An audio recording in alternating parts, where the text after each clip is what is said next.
Hello everyone, and welcome to the Tavern. Boy, this episode is filled of tonal whiplash, and some other stuff that... You know what, let's just get into it. Episode 5 review, I'll try to avoid spoilers. So the first part of our story, and honestly the majority of the episode, is a soap opera.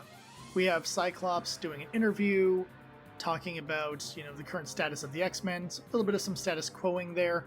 Meanwhile, Jean Grey is trying to deal with her current position in the X-Men, not only her relationship with Scott, but also who she is and what memories are hers, and what memories did she kind of gather from her clone. Meanwhile, we see Rogue, Magneto, and Gambit going to Genosha to celebrate the creation of the country and its entry into the United Nations. This gives us a huge point for a lot, and I mean a lot, of X-Men cameos. A bunch of characters are just kind of everywhere in the background, showing off their powers, just talking to each other. And of course, this means the return of one of my favorite characters, Nightcrawler.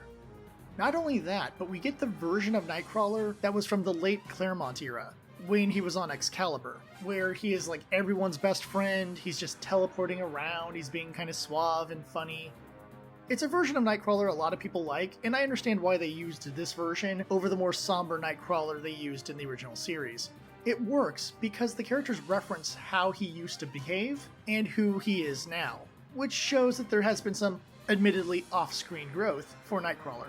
What we do learn in this episode is that they want Magneto to essentially be the king of Genosha. We also see the Black King and White Queen of the Hellfire Club as members of the Council. I don't know if this was a good choice. After all, Emma Frost and Sebastian Shaw are not the most trustworthy of people.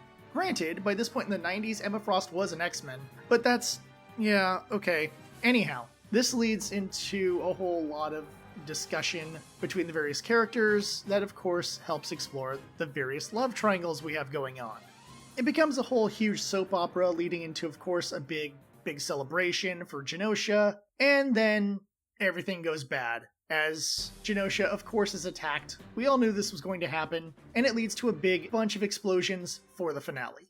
As for themes, this episode we really kind of have trust and love as two of our big topics that are being explored here, including what the nature of love actually is, and who you can trust and how far you can trust them. They're both touched on pretty well in this episode overall, though again, both feel a little bit shallow in terms of the depth of exploration. We jump around too much between too many characters to really fully explore these themes, but there are definitely some strong points to be given to love as a theme overall for this episode, especially when we see the differences between the various characters and their relationship options throughout this episode. Boy, this was difficult to discuss without spoilers.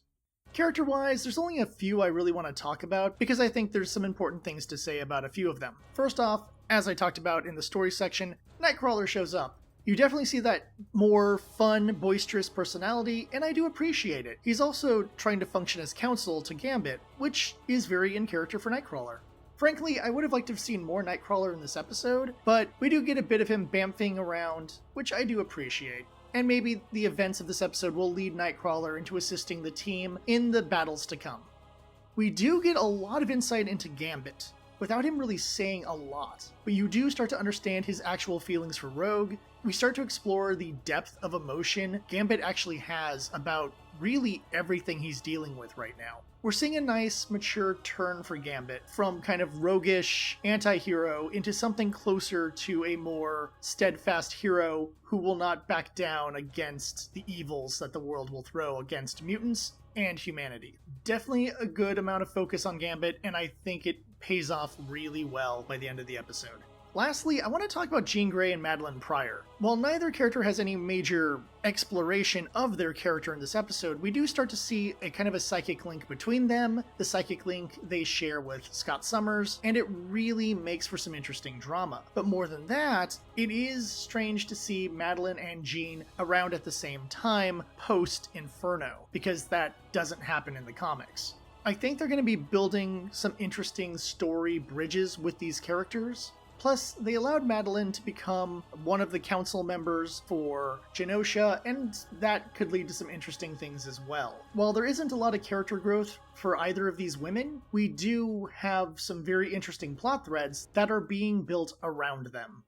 Overall, the audio is fine. I mean, we have some pretty good music, especially the Magneto battle music. I really did like that as it becomes this more grandiose version, but it has tones of the X-Men theme. I did appreciate that. However, during the attack, they do that weird messing with the audio as explosions are happening. I am not fond of this. I understand it's a stylistic thing, and I understand a lot of people do like it, but I don't. I like my audio to sound clear, not that weird stuttering kind of garbage you would hear in a bad action movie. Unless you're doing the point of view thing where someone gets hit by the explosion and then has the and it finally kind of starts to clear up after a bit of time. I'm fine with that, but that's not what they did. They did the weird stuttering sound effect like you get in some of the Transformers movies, and frankly, I don't like it. On the point of other things I didn't like, the voices for Moira and sadly Kurt Wagner are kind of rough. It's really someone trying to hit those accents hard to a ridiculous extent, where they sound like caricatures. Considering how important Moira McTaggart is to the X-Men universe, I mean, not the later stuff they did with her, that's terrible, but like the this era stuff, the 80s, 90s stuff. The fact that Nightcrawler's just an awesome character, I don't mind them having the accents, I just think the actors went a little over the top with them, and it does hurt the episode a little bit. However, any of the other characters that showed up all seemed relatively fine, plus I like Emma being a bit more snarky, did appreciate that. She is the White Queen after all, and for sure, definitely one of my favorite ladies in X-Men. On the visual side of things, this episode shines. We have a ton of cameos, as I mentioned in the story section, and I love it. I like just all the characters where I'm like, ooh, that's such and such, and that's such and such, and that's such and such. I hate to say that I got that little burst of joy out of it, but it is nice seeing all the various X-Men characters, especially those minor characters you don't normally think about, or characters who showed up as one-offs in previous episodes of the original series. So yes, like many other Marvel fans, I can kind of get a little bit excited over things I recognize. It's fun, it kind of made me feel like a child again. I do appreciate that. In addition, the big fight at the end is well animated. While I may have some issues with the sound choices, the action itself was intense, and the consequence of it were very, very striking. If this is what they're doing at this point in the series, the finale has a lot to live up to, and hopefully can keep this quality for the action. Lastly, Rogue has a flashback, and in that flashback, things get a little spicy with Magneto. And again, as I've said before, probably not making children's television standards, nor is the body count at the end of this episode making children's television standards either. But you know what? The mature storytelling of this episode really helps make this episode stand out amongst this entire season thus far. This episode gave me a lot to think about, but more than that, it also brought up some stuff that I've never really liked in the X-Men universe. I've never been comfortable with the Magneto-Rogue relationship. Not only because the age gap is kind of extreme, but as it is portrayed in this episode, we have a lot of questionable stuff to discuss here. If we look at their ages, even Magneto at the crazy youngest I can come up with, he would have been probably close to 12 or 13 by the end of World War II. Assuming that X-Men 92 takes place in 92. And let's just, for the sake of simplicity, make Rogue 22 in 92. That means she would have been born in 1970. Magneto, he would have been born in 1933, which means he would be 37 years old when Rogue is born.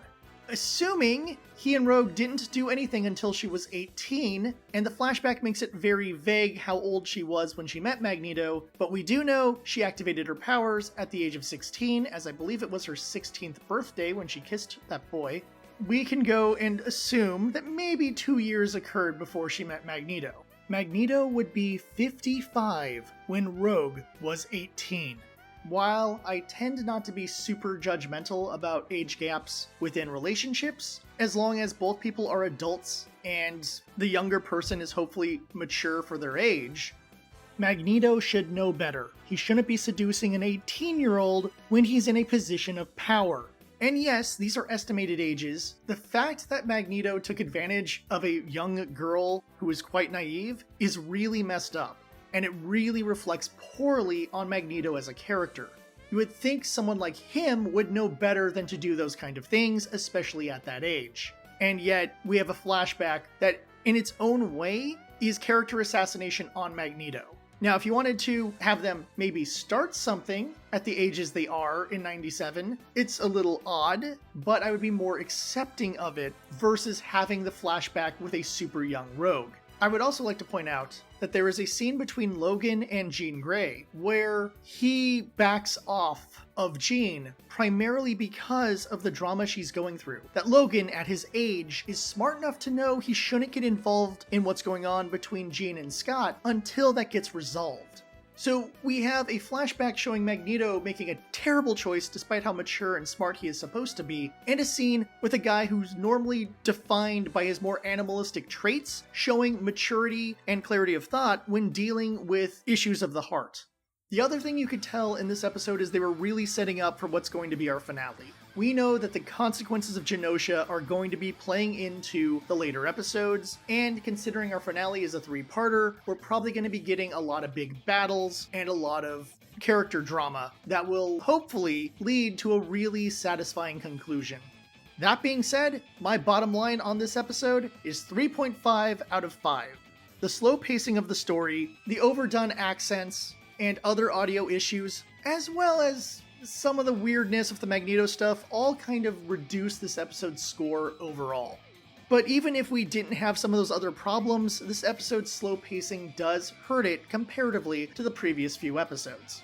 Overall, I am getting used to the differences between 97 and 92, but just because I'm getting used to them doesn't mean I'm going to change my scores or up my scores in order to reflect that fact. After all, just because you get used to something that's mediocre doesn't mean it's good, it just means you're used to it. On the good side, you can tell the staff is trying, they're adding a lot of drama, there's a lot of references to the comics, and you can tell that effort was put into the show.